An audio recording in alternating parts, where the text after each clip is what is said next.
Hello and welcome to the program Inside Motherhood here on Spectrum Television, a program that talks about everything you need to know about motherhood. While this program is very educative and informative as well. So if you are a mother, an intending mother, and of course you're a woman, a lady, a girl, and even a man, of course you need to draw closer to your television because we have a whole lot of things to talk to you about today. Well, today is a whole pack full of, should I say, eventful, exciting, and also informative, because we'll have something very important to talk about today. And of course, you know, I don't talk alone. I normally bring someone who knows better to address an issue whenever we have one. And it's highly interactive, so when it's time, the phone lines will be open so you can be a part of this program. Meanwhile, my name is Rachel David White. When we come back, I'll tell you what we are talking about today, and of course I'll also let you know who we have in the house today. To stay tuned. We'll be right back.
One truth not often told is about the transformation that Africa has undergone in recent decades. Africa is shaping its own destiny and should be referred to as the African opportunity. On Spotlight Africa, we paint the African picture the African way, laced with truth, detail, and the color of the African continent. Join Uyai Anyekan every Tuesday and Thursdays at 4:30 p.m. Spotlight Africa, telling the African story.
All right, so welcome back to the program Inside Motherhood here on Spectrum Television. I already told you we have a whole full content to talk to you about today, as usual, very educative and informative. Well, if you're just turning on your television, then trust me, you're not late. You're right on time because we are about to begin. So draw closer to your television and of course keep your phones by so you can call us, send a message, ask questions, drop a contribution, a comment, anything. All right, so I already told you my name and of course you know already, Rachel David White, and today we're talking about maternal mortality. Yes, we'll tell you the meaning as time we go on the program. And I already told you we have a guest in the house to talk to us to address that issue. Well, when you're having your first child, you know, it's exciting to think about holding your baby for the first time and all the beautiful moments you'll spend together. But it can also be scary when you don't know what to expect. You know, many soon-to-be moms actually worry about childbirth, you know, anesthesia, pregnancy, everything you need to know about that childbirth. So they actually get worried about, you know, complication. It is even normal to wonder about the chances of dying. Yes, you know, that fear comes. But, you know, if you're living in a country like maybe the United States, you can breathe a sigh of relief. In developed countries, you know, dying during childbirth or because of pregnancy is very rare, even if your pregnancy is high risk. Here is what you need to know about the rate, the causes, and prevention of maternal mortality. Well, before we go on, let me introduce a lady who will be talking to us today. Our guest in the house is Dr. Ekemini Udi. Welcome, Doctor. Good afternoon, Rachel. All Good right. afternoon, viewers. It's really good to be here. Okay, so, you know, I wanted to talk about this, you know, for 2 weeks back, but because I really needed her to be here, a doctor to talk to us and probably to address these issues. So I had to keep on pushing and pushing and pushing till today. So today she is in the house and she'll be talking to us. Well, she's actually a senior person when it comes to, you know, family medical issues, and she is here to attend to us concerning maternal mortality. Well, doctor, before we go on, I know there are so many persons in the house who are actually watching and they're like, maternal mortality? I mean, we seek to bridge that gap between the educated and the non-educated. So let's start from the background. What do we mean by maternal mortality? Okay, thank you very much. I'll just keep it simple because of the general public. So maternal mortality has to do with death due to complication arising from pregnancy or childbirth, or within 42 days after termination of pregnancy. So when one has an abortion and then the person dies within 42 days, that's also termed maternal mortality. So it's actually death that occurs during pregnancy or childbirth. Okay, and also after termination of pregnancy within 41 days. 42 days. 42 days, actually. Okay, so if it passes 42 days, then you can't terminate that, well, right? it becomes late maternal mortality when it is after 42 days, but it shouldn't exceed 1 year. So if a woman dies after 1 year, she's not tagged as maternal death. Okay. Yeah. All right, so already she's explained that, but let's get into the major causes. I already talked about, you know, in developed countries, you would agree with me that we hardly have such issues. Yes, I mean, recently, even UNICEF had to take a look at that. It's becoming, it's on the high side here in Nigeria, having these issues. You know, it's a trending thing, something to worry about, actually. Some weeks ago, just around my end, I had a child. I wouldn't say a child. Of course, she's mature enough. She's 22. And then she had a baby and died after having the baby. So you have issues like that. And I started asking questions, you know, did she go for antenatal? Did she go to the hospital? Was it just through TBA, traditional birth attendance? What really happened? So let's take a look at the major causes of maternal mortality. Okay, and we have two categories. Okay. We have the direct causes and then we have the indirect causes. Wow. Now the direct causes has to do with the delivery itself. Okay. And the number one, the top on the list is excessive bleeding. Wow.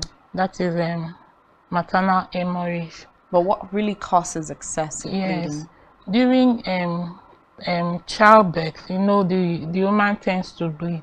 So we have primary and secondary hemorrhage.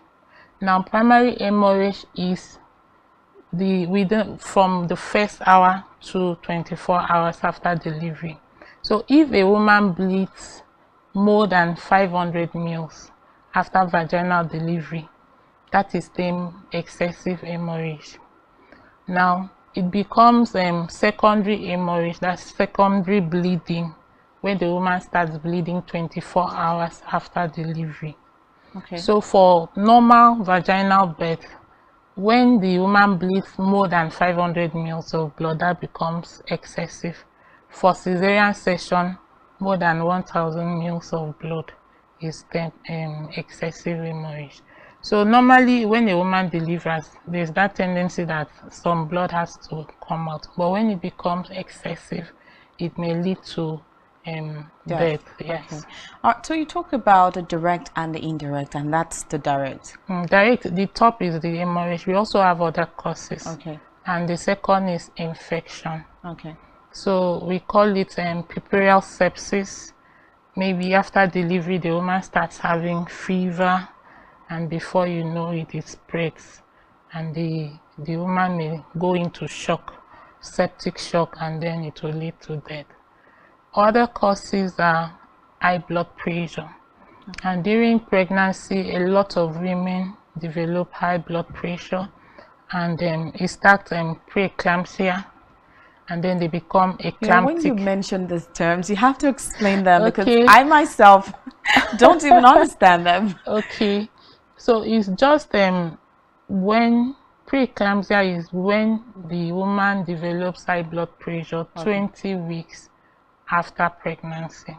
You know, women, the pregnancy is counted in weeks. Yes. So after 20 weeks, the woman gets to tie her hand, and then the blood pressure starts shooting. So that is preeclampsia. They will need to test the urine. That's after pregnancy. The woman is pregnant 22 weeks into the pregnancy. Into the pregnancy. So if her blood pressure becomes high, and then they will check her urine for protein, and then there's protein in urine. Okay, just go ahead. So that's preeclampsia. Okay. And then if the woman begins to fit, like convulse, that is eclampsia. So these are the things that will lead to death. Okay. So that's number 3 of the direct causes. We also have obstructive labor. For women who have small pelvics that they can't push, so most of them will go to a place that they are poorly managed, and before you know it, they have prolonged labor, and they labor till they die. So those are the direct causes. Now the indirect causes actually has to do with other illnesses that are not related to pregnancy, and number 1 on the list is malaria. Now malaria in pregnancy is very, very should I say very, very severe. As in, if a woman is pregnant and then gets malaria, you need to tackle it because it may affect her. And then another one is anemia. The woman, you know, when she's not pregnant, she's alone. During pregnancy, her demand for blood, iron is doubled because of the baby. So if the woman is anemic, that's lack of blood already. So if she gets into pregnancy, there will be high demand of all those nutrients. So if she's lacking already during pregnancy, she may have issues. And then other indirect causes is from accident. A pregnant woman is involved in an accident, road traffic accident, and then dies. So that's an indirect cause of maternal death. Okay, now while talking, you mentioned protein in pregnancy, and you also urine. Yeah, in urine, yeah, and you also mentioned if a woman has a small cervix, right? No, so the pelvic. Okay, the pelvis, yes. So let's start from the protein in urine first. Now, what Okay. do you mean by the presence of protein in urine? Now, ideally, the kidneys Yes. filters urine, and then you urinate out. So during pregnancy, there is no you're not supposed to have protein in urine. Okay. But when the kidney begins to, can no longer filter out protein, the protein now is seen in the urine, is an indicator that something is happening. So when the woman has high blood pressure and then you now check the protein, there's now urine, there's protein. So you now know that the woman is pre-eclamptic. Okay. We also have women who only have high blood pressure without protein in urine. Okay. That one is termed pregnancy-induced hypertension. Wow. Okay. And so after delivery, you see that their blood pressure will come back to normal. So it's a normal thing. At that point, you can't do anything about it? Yes, there are people that develop high blood pressure during pregnancy. Wow. So that's called pregnancy-induced hypertension. Okay. So, but that becomes like after delivery, you see that the blood pressure will go back to normal. But most women, after delivery, excuse me, they will now go on, their blood pressure does not go back to normal. Okay. So we term them chronic hypertension. So they now develop hypertension that came during pregnancy and then it It's didn't still go back. running. Yes, it's still going. So at that point, what do you do about it? Well, they begin to take drugs for hypertension. Okay. Okay, now let's talk about the pelvic. Okay. There's what we call CPD.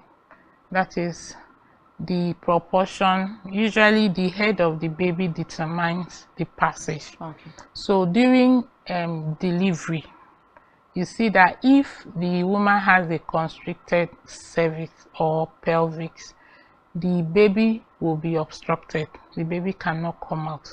And that is one of the indications for cesarean section. So you see women who naturally, they have a wider pelvis, that means they can push their baby out. There will be no problem. So it's like trying to push something through a very small canal. Okay. So the baby will have issues, the mother will have issues.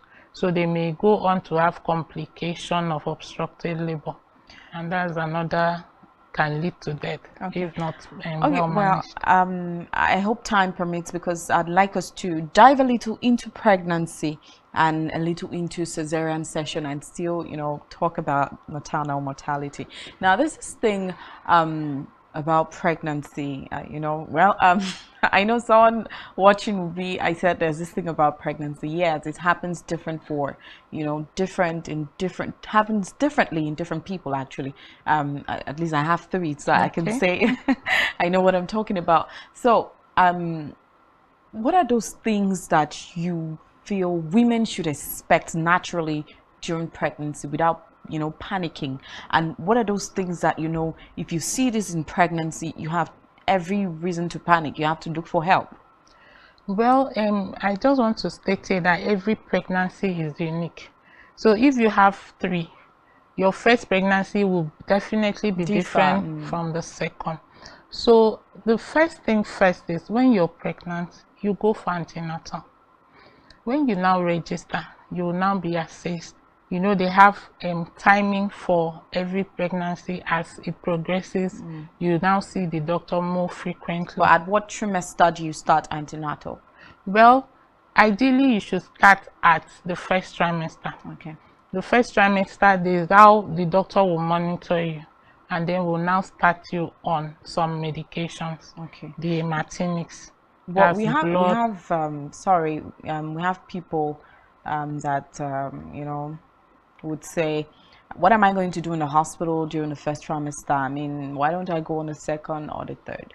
Well, you see, women naturally, they feel especially if you see those that's the early, if that's the first pregnancy, you see women coming to the hospital early because they want to know more.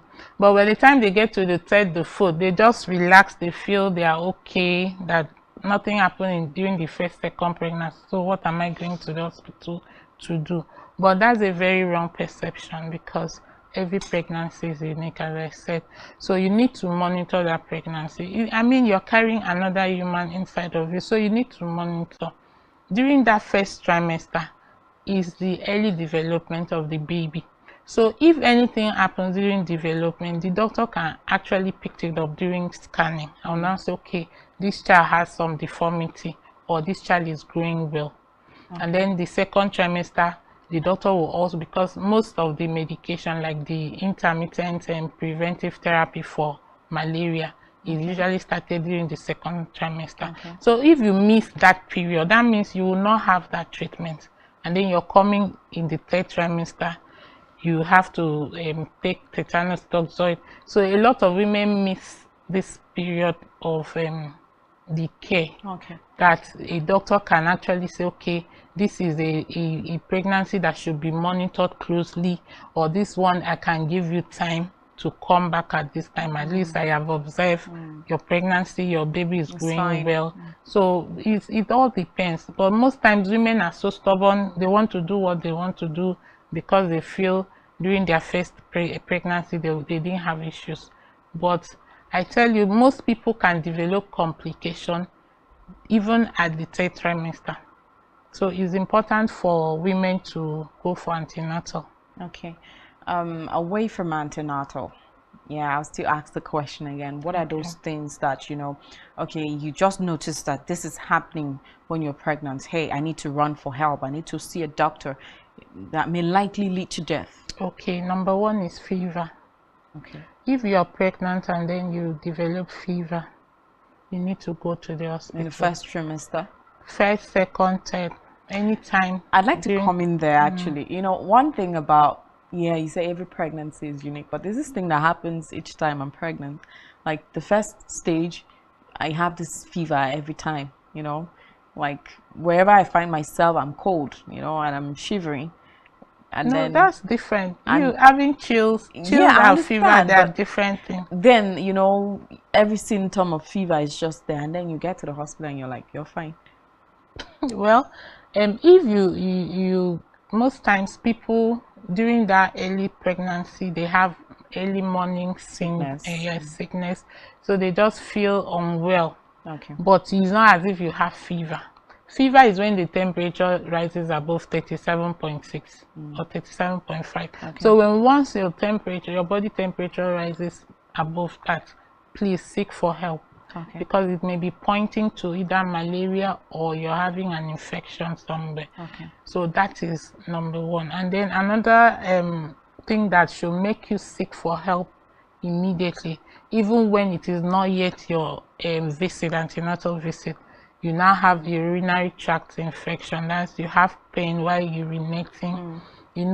Normally during pregnancy, as the baby grows, there's pressure down there, your bladder, so you tend to urinate more frequently. But when it comes with pain, please seek for help. Okay. So those are pointers. And then if during pregnancy you start spotting, like you're bleeding, please seek for help, because that can be a pointer to something. Okay. All right, so and I just want to remind the people that this is a program they should not miss. This is a program that you need to, listen to attentively, as long as you're a woman or you have, maybe intentions. As a man, you have intention of, going closer to a woman at one point of your life. So you need to draw closer to your TV and monitor this program. And also, I'd like to remind us that this program is very interactive. The phone lines are open because we have something extra to talk about today, something big. So the phone lines are open and you can be part of this conversation, ask questions, drop your comments, contribute in any part that you can. All right, so this is the program Inside Motherhood here on Spectrum Television. Let's take our first call. Hello, good afternoon. Thanks for joining us. Hello, good afternoon. Good afternoon. Thanks for joining us. Tell us your location and your name. Yes, I'm calling from Bauchi State. Okay, what's your name? Yes, my name is Isaac. I'm calling from Bauchi State. All right, go ahead. All right. Highly educative, and I wanted to also make my little contribution. All right, we appreciate. Go ahead. Right. I think one of the things we also need to monitor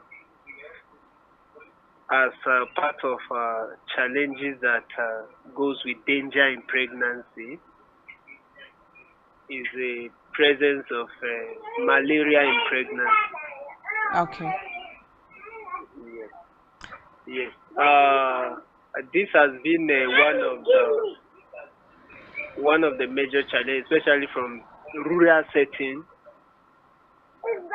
that causes complication in pregnancy in several ways, unknown, and I would want us to also discuss more in that direction. The person that is responding to question to also discuss or say one or two things in that direction. Thank you. All right, thank you so much. Thank you. Do have a great day. All right, thank you. All right, so keep the calls coming. The number is on the screen. Let's get to know your contribution. You have a question, whatever it is, just be part of the conversation.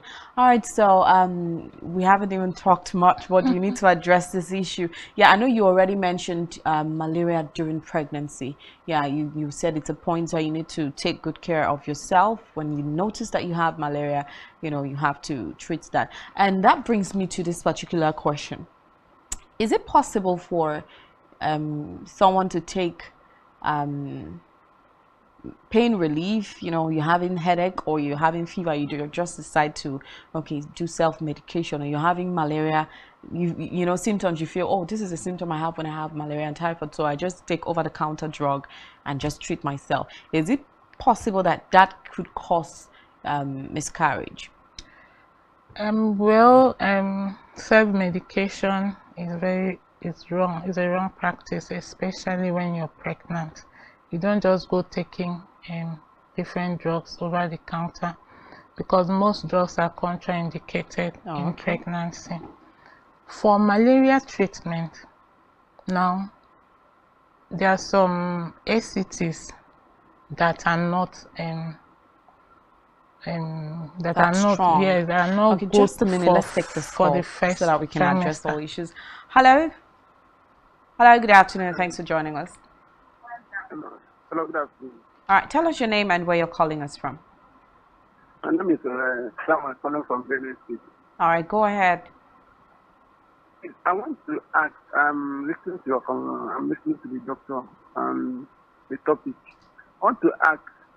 Presently, I have 2 babies, and if my wife take in, then I normally channel her to the gynecologist who normally monitor her.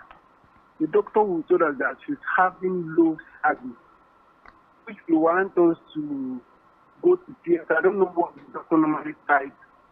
From then, after getting to 9 months, then the doctor will lose the distance and say the baby is okay now for deliverance. I want to know, is there any prevention to do so that anytime that you take in, I will not be paying so much amount for that purpose? Okay, thank you so much. Your question will be addressed. Thank you. All right. Okay, so you were saying something about malaria before we get to that one. Now let me just pile it up for you at once. Okay, so this question is asking is why I said we're going to dive a little bit into cesarean section, although I'm going to have this cesarean section issue properly next week. Now he's saying, you talked about having low or tight cervix or pelvis. Now this happens every time. Is there anything that can be done to prevent it, or you should just let it be? I mean, mostly that is some of the reasons women just hear that and run away. But well, finish with the malaria before you okay. get to So that. as I was saying about malaria, there are some ACTs that are not compatible in the first trimester. Okay. So you don't go taking any drug that you see, because it may lead to you having miscarriage. And also you mentioned pain relief medication. There's some pain relievers which I don't want to mention, Yeah. that when you take it may lead to early closure of the baby's heart inside the womb. Wow. So it will, and then the baby will now be delivered with heart issues.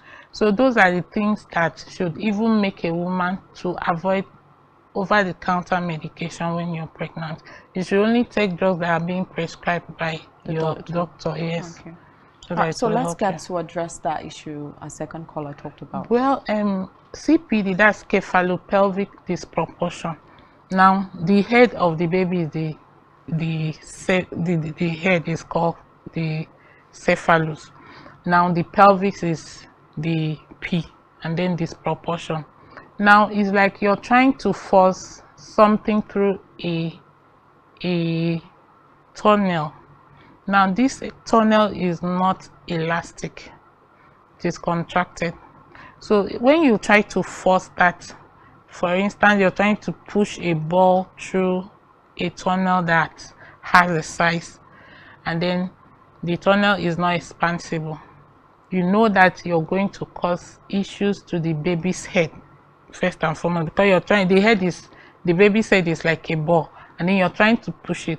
Now the baby's head, because it's still not molding, so it can mold into Another shape. Yes, into another shape, and then you force it. The baby is trying, the uterus is contracting, trying to push the baby. So that pressure, trying to push the baby through a tight tunnel, at some point the head will get trapped.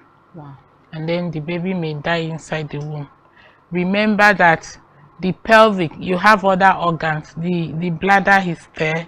You also have other organs inside of there. So when that head now compresses so much on the pelvic, it may now lead to what we call VVF. That's the bladder now will, yes, and then the woman will start leaking urine from where it's not supposed to. So those are the complications that comes to with CPD. So the solution is taking the baby out through another route. Okay. So not necessarily the vagina. That's why if a woman has that, is an indication. It can be detected earlier, right? Yes, that's why we said monitoring the baby on early. And you know, most women have these issues of having big babies. So the babies are bigger than their cervix or their pelvic. But so what really causes, you know, a woman having a big baby? Well, there are other causes. Number one is diabetes in pregnancy. Okay. That's a bigger topic on its own. Okay. So we'll just shift that aside because we can't discuss that. You know, that answers his question. So it simply means you can't do anything about it. Just do. But I'd like to ask. I'm being told that normally when a woman gets pregnant, the body starts, you know, getting, you know, like elastic, you know, it starts, you know, opening. So is it possible that the pelvis or the cervix is not elastic, like it's not opening? Now, you know, the passage, the womb is different from the passage. Okay. So let's just get that straight. Okay. The womb, the cervix is in the mouth of the womb. So during labor, the cervix expands. Okay. That one is muscular, so it can expand. But the pelvic is bony. Oh, okay. The pelvis is bony, and you know, bone has already formed. So when you're trying to pass something through a bony thing, it's going to make a lot of either break the bone or break what you're passing. I'll break the passenger. Okay. the baby. All right, so keep the calls coming. The number is on your screen: 070-454-17707. So keep the calls coming. You have a contribution, a question. Of course, our doctor is here to address. We'll have Dr. Ekemini Udi in the house to address this issue for us. And of course, we're talking about maternal mortality, death during pregnancy or childbirth, or even 42 days after childbirth. So that's what we're talking about today. Now, I'd like to ask, what are the chances of dying during pregnancy? Well, pregnancy is not a disease. Nor a death sentence. It's not a death sentence. So you can only say maybe when complications sets in, and then it's not managed by a skilled health worker. Okay. So you can say, okay, this person may not really make it out of this pregnancy. But you wouldn't really term every woman that is pregnant, okay, that the person is going to die. No, pregnancy is a normal thing. So if you are being monitored and then you go through the process, you do all that you're supposed to do. It's only when the complication sets in and then is poorly managed. We have women that bleed and then they are well managed, they still come out of it alive. Okay. So it's not a death sentence. Okay, that's like a sigh of relief. Well, not for me, for people around me, because I'm done. All right, so it's still Inside Motherhood here on Spectrum Television, a show that talks about everything you need to know about motherhood, everything you need to know about yourself, everything you need to know about pregnancy. That's what we're talking about today. Well, not generally everything, because we'll set another day to talk about that, or make it a big topic, a broad one, because of time. So we just have to point out some issues and address them today. We're talking about the reason why women die during childbirth or after pregnancy. Well, doctor, do you think age can lead to death during pregnancy or after childbirth? Like, can it be a limitation? Well, age, it depends. We have extremes of age. For women that are below 15, they may have issues during pregnancy, especially the CPD I talked about. Their pelvics are still developing. So you see the CPD at that extreme, that's before 18 or most times before 20. So they may have issues. And then the late primary gravidas, that's those who are getting pregnant for the first time after 35 years. So there are other things that may actually lead them to having issues and complications. So age is just extremes of ages may have issues. Okay, so there is nobody that is too young to get pregnant. Okay, so let's dive a little bit into the issue of cesarean section.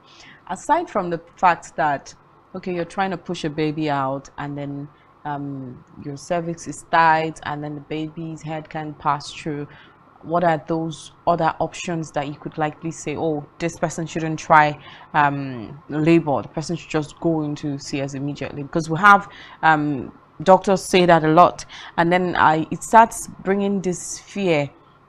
Already the man talked about money. The first thing you think about is money. How am I going to have money to pay and do this? I mean, before you know it, you try to delay, and maybe it leads to death as well. So what are those other things that sometimes people think that the doctor is telling me, my wife, or is telling me I need to go through CS because the doctor needs money.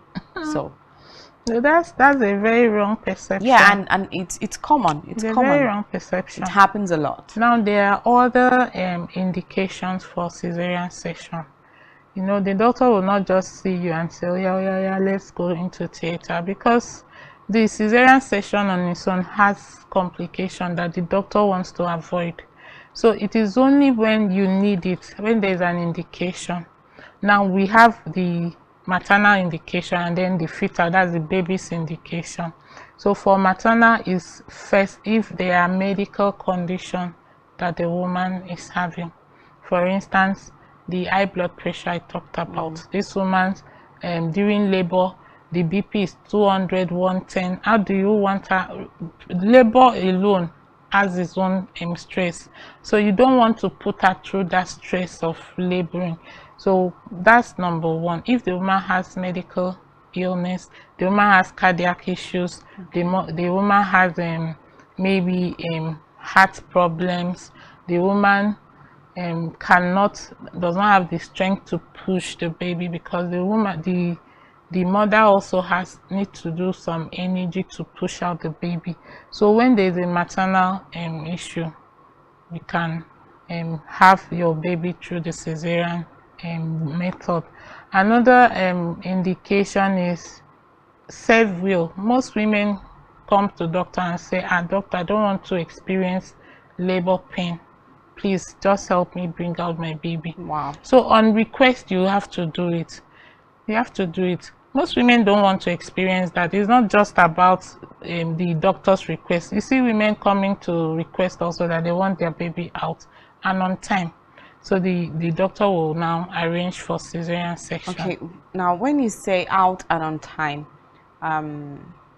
is there no tendency that you could be bringing this baby out premature? No, that's what I'm saying. They have indication, a good timing for every cesarean section, and the normal complete weeks of pregnancy is 37 weeks. Except you see when CS is done before 37 weeks, there's an issue with the mother's health. So the baby has to come out so that the mother can be alive. Then you now see that they will schedule the CS before 37 weeks. Okay. So after that time, at 37 weeks, the baby is formed, is no more premature, so your baby can come out. The whole essence is to avoid maternal death. Okay. So what the doctor is doing is to keep your baby safe. Because if your baby is dead, you will always be depressed that, oh, I've lost a child, and you're alive. So you have to be alive. Your baby also has to be alive. So another indication is when the baby is in distress. That's the baby side now. You have a baby whose the breath of the baby is so fast. So the baby is already distressed, and you still want to subdue this baby into the labor process. No. So a good doctor will tell you your baby is not breathing fine. We have to bring this baby out. So when we have fetal distress, that's an indication. And then when you have a very big baby, what we call macrosomia, the baby is so big, cannot pass through this. All right, so you talked about the big baby. We want to talk about that next time. Okay, so if you check our time, or just a few minutes, I think 2 or 3 minutes, it's almost time. So what advice would you love to give to women, intending mothers already, and then of course fathers are also watching for their wives. So what advice do you have to give to them concerning mortality? Well, to every woman out there, even the men, the essence of getting pregnant is to have your babies. So please, once you are pregnant and you have confirmed that it's pregnancy, please go to a hospital and register for antenatal. We have processes and we have different treatments for different things during the antenatal. So you go on, they keep monitoring you, and then we have issues of cultural barriers. People have issues with cultural practices. So the doctor will also talk to you and then counsel you on those things that you need to know. And at the end, you'll be happy. The baby will be happy. The father too will be happy. That's what we want to hear. Okay, so thank you so much, Dr. Ekemini. Thank you so much for this information and the whole teaching. It means a whole lot to us. All right, then I want to thank our first caller and also our second caller, and you who is sitting back there watching this program. I hope you've learned something very important on today's episode of the program Inside Motherhood here on Spectrum Television. Well, I wish we could go on and on and on, but we can't finish the whole topic, so we'll just shift it and we'll talk about it next week.